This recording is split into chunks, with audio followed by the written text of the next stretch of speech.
Bonjour, un grand bonheur pour moi de partager avec toi la vérité et de te retrouver chaque matin.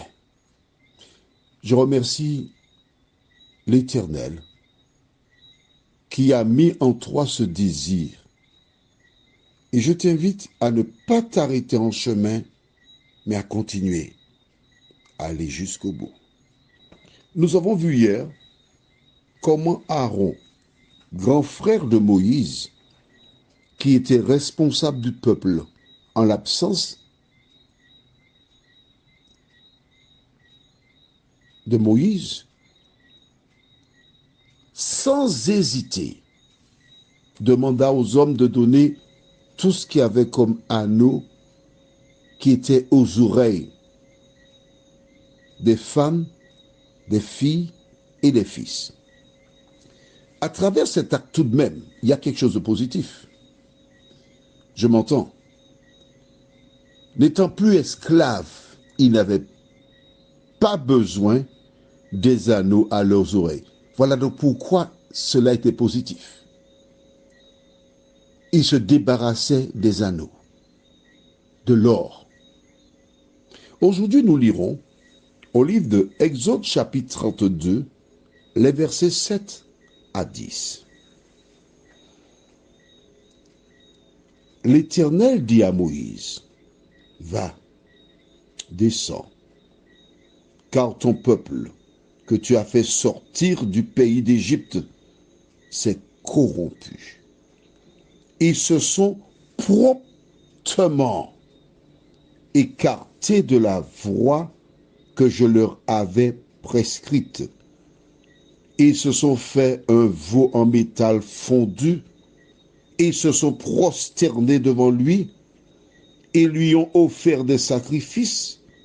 Et ils ont dit, Israël, voici ton Dieu qui t'a fait sortir du pays d'Égypte. L'Éternel dit à Moïse, je vois que ce peuple est un peuple au cou raide. Maintenant, laisse-moi. Ma colère va s'enflammer contre eux et je les consumerai. Mais je ferai de toi une grande nation. D'accord, merci. Je t'entends. Oui, mais bien sûr que je t'entends. Tu penses que tu es la première personne qui me tient ce langage? De quoi s'agit-il? Dieu avait raison de faire ça. Pourquoi? Parce qu'ils ont fait un veau d'or. Un veau, c'est un animal. C'est mépriser Dieu. Mais nous avons autre chose. Ce que nous avons représente des personnes qui ont existé. Donc nous pouvons le faire. C'est ce que le diable dit aux gens.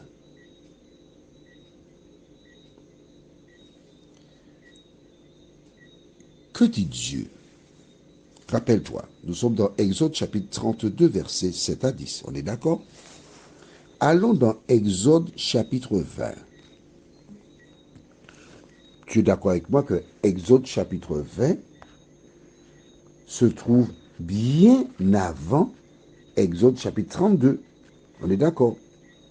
Donc, antérieurement à ce que nous venons de lire, Dieu avait parlé à son peuple. Il avait donné une indication.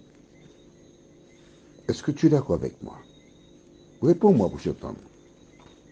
Oui, d'accord. Là, je sais que nous parlons le même langage et nous allons dans la même direction. Nous cherchons dans Exode chapitre 20.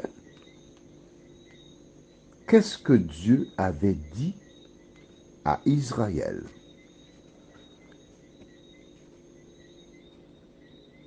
Versets 3 et 4. On commence par cela déjà. Tu n'auras pas d'autre Dieu devant ma face. Tu ne te feras point d'image taillée ni de représentation quelconque des choses qui sont où? En haut, dans les cieux, qui sont en bas sur la terre et qui sont dans les eaux plus bas que la terre. Verset 5. Tu ne te prosterneras point devant elles et tu ne les serviras point. Car moi, l'Éternel, ton Dieu, je suis un Dieu jaloux qui punit l'iniquité des pères sur les enfants jusqu'à la 3e et à la 4e génération de ceux qui me haïssent, et qui fait miséricorde jusqu'à 1000 générations à ceux qui m'aiment et qui gardent mes commandements. Mon ami, je voudrais te rappeler que je t'aime. Je voudrais te rappeler que cet amour que j'ai pour toi vient de l'Éternel, qui t'aime. Vois-tu, il avait donné au peuple, dans Exode 20, la marche à suivre. Aucune représentation quelconque. Alors certaines personnes pensent aux idoles. Elles ont raison, c'est vrai, puisqu'il dit aucune image taillée. Mais aussi des tableaux où il y a certains personnages, c'est une représentation.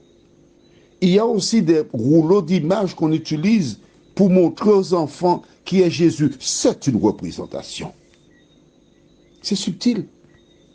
Et beaucoup de personnes qui jettent la pierre à ceux qui ont des idoles physiques ont elles aussi des représentations. Quand par exemple, tu as des vitraux sur lesquels on montre Jésus qui meurt sur la croix, c'est une représentation. Or Dieu a dit, tu ne feras pas cela. Et tu ne te prosterneras point devant elle. Est-ce qu'on est d'accord? C'est clair? Ok, je sais que c'est difficile pour toi. Je sais, je comprends. Parce que c'est l'éducation que tu as reçue, c'est ce que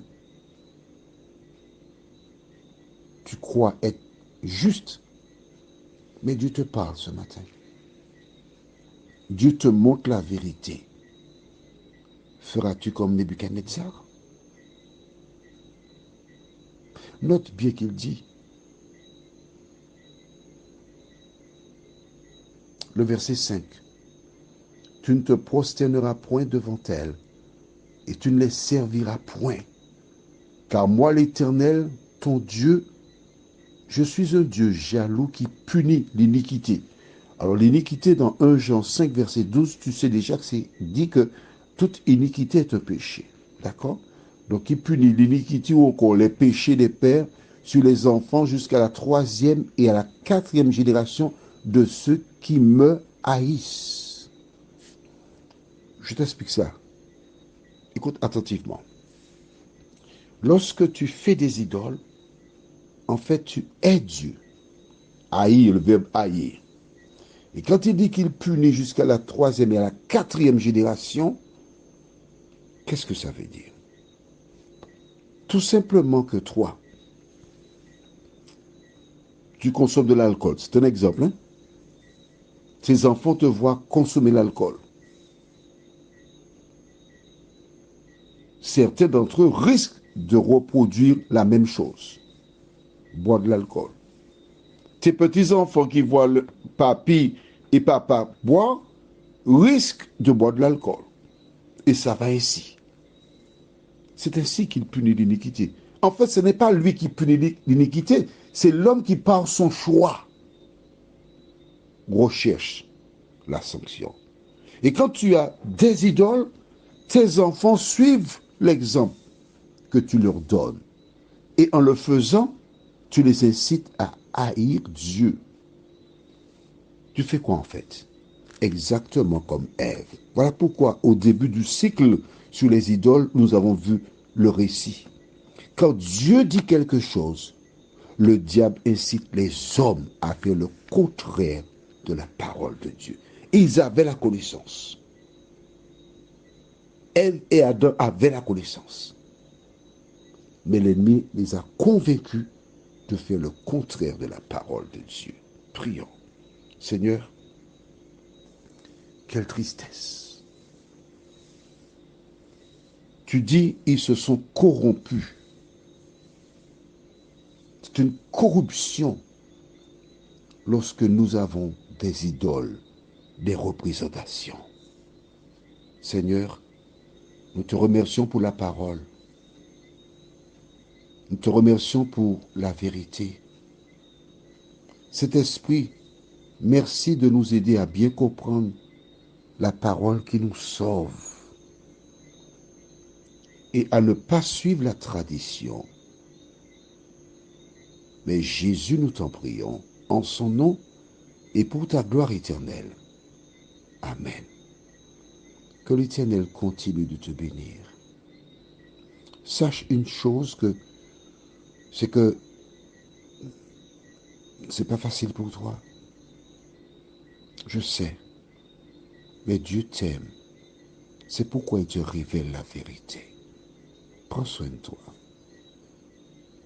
Et n'aie pas peur de faire la volonté de Dieu.